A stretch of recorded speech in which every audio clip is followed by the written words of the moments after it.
नमस्कार मेरे प्यारे भाइयों बहनों, कैसे हो आप लोग? कैसी चल रही है आप लोगों की ज़िंदगी? और एग्ज़ाम ख़त्म, अब फोकस करना है पूरी शिद्दत के साथ। बोर्ड का एग्ज़ाम ख़त्म हो गया, अब शिद्दत से फोकस करना है अपने मेंस एग्ज़ाम के लिए। उसके बाद करेंगे एडवांस की बात।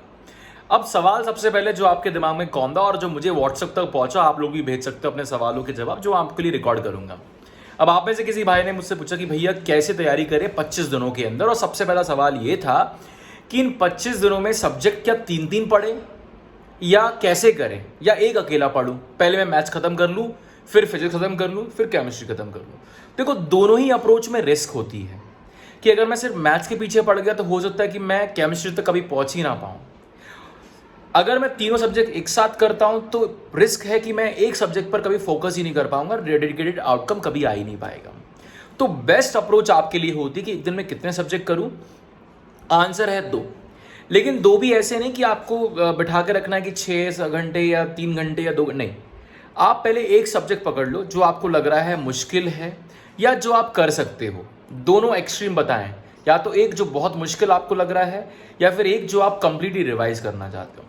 तो पहले आप एक सब्जेक्ट पर दिमाग में फोकस रखो, 6 7 8 घंटे आप उसको करिए जब तक आप बोर नहीं होते हो। जैसे ही आपको लगे प्रोडक्टिविटी घट रही है, आप बोर होने लगे हो, आप डेविएट होने लगे हो, उसी मोमेंट पर आप लगा दो दूसरा सब्जेक्ट। अब इसमें 3 4 घंटे आपके लग जाएंगे कि 6 से 8 घंटे एक सब्जेक्ट, 4 से 6 घंटे दूसरा सब्जेक्ट। अभी दूसरा सब्जेक्ट कुछ भी हो सकता है, फिजिक्स आप रखना चाहो या केमिस्ट्री रखना चाहो, डजेंट मैटर। बट अब आप इन दो सब्जेक्ट को ही आप अगले कुछ दिनों के लिए कीजिए। अगर मैं आपको एक प्रॉपर टाइमलाइन बताऊं तो विद इन 7 डेज और विद इन 8 डेज आपको इसको फ्लिप करना है। जैसे मान के चलो मैं maths physics maths physics maths physics करता हूं, तो मैं पहले 7 8 दिन मैथ्स फिजिक्स करूंगा, फिर उसके बाद मेरा स्ट्रेटेजी होना चाहिए physics chemistry physics chemistry physics chemistry अगले 8 दिनों के लिए। और उसके बाद आखिरी 8 दिनों में मेरा होना चाहिए तीनों सब्जेक्ट पर, यानी कि maths physics chemistry maths physics chemistry maths physics chemistry. अगर आप इस स्ट्रेटेजी से करते हो तो आपका बहुत सारा पोर्शन कवर हो जाएगा। अब सवाल ये है कि क्या सफिशिएंट टाइम होगा, कितने घंटे हमको लगने चाहिए सब्जेक्ट को खत्म करने के लिए, कितना रिवाइज करें। तो अगर मैं 25 दिन का टारगेट लेके चलता हूँ, 25 दिन में आपके पास कुछ 12 घंटे, यानी कि आपके पास है कुल मिलाकर 300 घंटे। इन 300 घंटे में अगर आपको मैं एक रफ आइडिया दूँ तो कुछ 120 घंटे आपको मैथ्स फिजिक्स को देने पड़ेंगे, और कुछ रफली 80 घंटे आपको देने पड़ेंगे केमिस्ट्री के लिए। केमिस्ट्री के लिए जो बात आपको ध्यान में रखनी है वो ये ध्यान में रखनी है कि इन 80 घंटों में आपको केमिस्ट्री का 4 से 5 एनसीईआरटी के दोनों टेक्स्ट बुक रिवीजन करनी है। यानी कि 40 घंटे में रफली एक टेक्स्ट बुक आपकी रिवाइज हो जानी चाहिए 3 से 4 बार। यानी कि आप एक रफ आइडिया लेके चलो तो आप 10 12 घंटे में एक रीडिंग कर लेना कम से कम। मैं एक हायर एंड पे लेके चलता हूँ, 15 घंटे में आपकी एक बुक खत्म हो जानी चाहिए। फिर आप फिर से रिवाइज करोगे तो 12 घंटे लगेंगे, फिर से रिवाइज करोगे तो 10 घंटे लगेंगे, फिर से रिवाइज करोगे तो 8 घंटे लगेंगे। 4 रिवीजन एक बुक के हो जाने चाहिए। इस तरीके से आप काउंट करोगे तो 15 12 10 8, आप देखोगे कि आपके 80 घंटे में दोनों किताबें 4 4 बार रिवाइज हो चुकी है। ये आपको केमिस्ट्री के लिए ध्यान में रखना है। जो टाइम बचेगा, जितना भी टाइम बचता है, आप उसमें पीवाईक्यूज प्रैक्टिस जरूर कीजिएगा। कितने पीवाईक्यूज आपको रखने हैं? केमिस्ट्री खास बात क्या होती है कि आधे घंटे में आप 30 सवाल आप लगा सकते हो, राइट? यानी कि 1 घंटे में आप 60 सवाल लगा सकते हो रफली। यानी कि अगर मैं एक एस्टिमेशन लेके चलूं तो आपको तकरीबन अगर मैं एक रफ आइडिया लेके चलता हूं तो 20 25 चैप्टर अपने पास हैं। 25 चैप्टर के हिसाब से अगर मैं 100 सवाल लगाऊं तो 2500 सवाल आपको केमिस्ट्री में लगाने हैं ऑन एन एवरेज, जो आप लगा सकते हो तकरीबन 20 घंटे के अराउंड। नो, हाँ, 20 30 घंटे में आप लगा सकते हो ऑन एन एवरेज। तो आपको 20 30 घंटे यहाँ लगाने हैं। अब बात करें फिजिक्स की, फिजिक्स में भी आपको मेन 10 चैप्टर ध्यान में रखने हैं।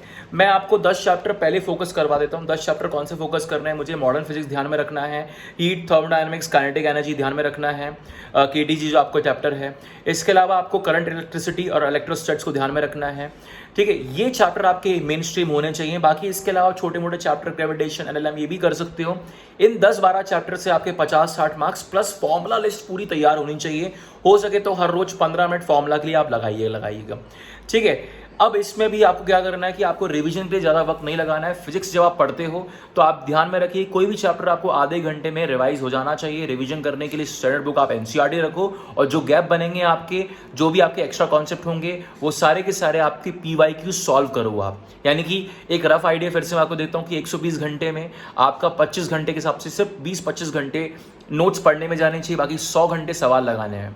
100 घंटे सवाल लगाने का मतलब है कि 1 घंटे में आपसे 10 सवाल भी लगते हैं तो 100 घंटे में 1000 सवाल लग जाने चाहिए, यानी कि हर चैप्टर से रफली आपके 40 सवाल लग जाने चाहिए।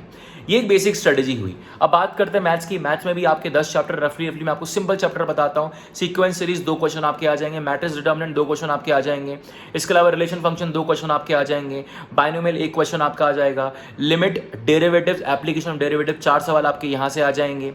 इसके अलावा वेक्टर 3D आप करिएगा, 3-4 सवाल आपके यहाँ से आ जाएंगे। कुल मिलाकर ये हो गया 15 सवाल का जुगाड़ 10 चैप्टर से, 10-12 चैप्टर से। अब इन 10 फिर वही स्ट्रेटेजी जो आपको मैंने फिजिक्स में बताई कि फिर से आपके पास 120 घंटे होंगे। किसी भी चैप्टर को पढ़ने के लिए आधे घंटे से ऊपर टाइम मत देना, बहुत डिटेल में नहीं जाना, डेरिवेशन में नहीं घुसना मेरे भाई। आपको सिर्फ चीज़ें पता होनी चाहिए, एग्जाम प्रैक्टिकल एप्लीकेशन का है। ऑलराइट, फिर आपको हर चैप्टर में 40-50 सवाल लगाने प्रीवियस ईयर के। अगर मैं एक रफ सारी सबके लिए बता देता हूँ, 50 सवाल अगर किसी चैप्टर में लगा रहा हूँ तो 40 मेंस के होने चाहिए, 10 एडवांस के होने चाहिए, ताकि आपको आइडिया लग जाए और थोड़ा सा आपको एडवांस का टच भी मिल जाएगा। तो ये तो हुई पूरी स्ट्रेटेजी। इसके अलावा भी अगर आपको कोई सवाल जवाब रहता है तो आप मुझे कमेंट बॉक्स में लिखिएगा। आज के लिए इतना इस वीडियो में, मिलते हैं फिर से अगले वीडियो के अंदर।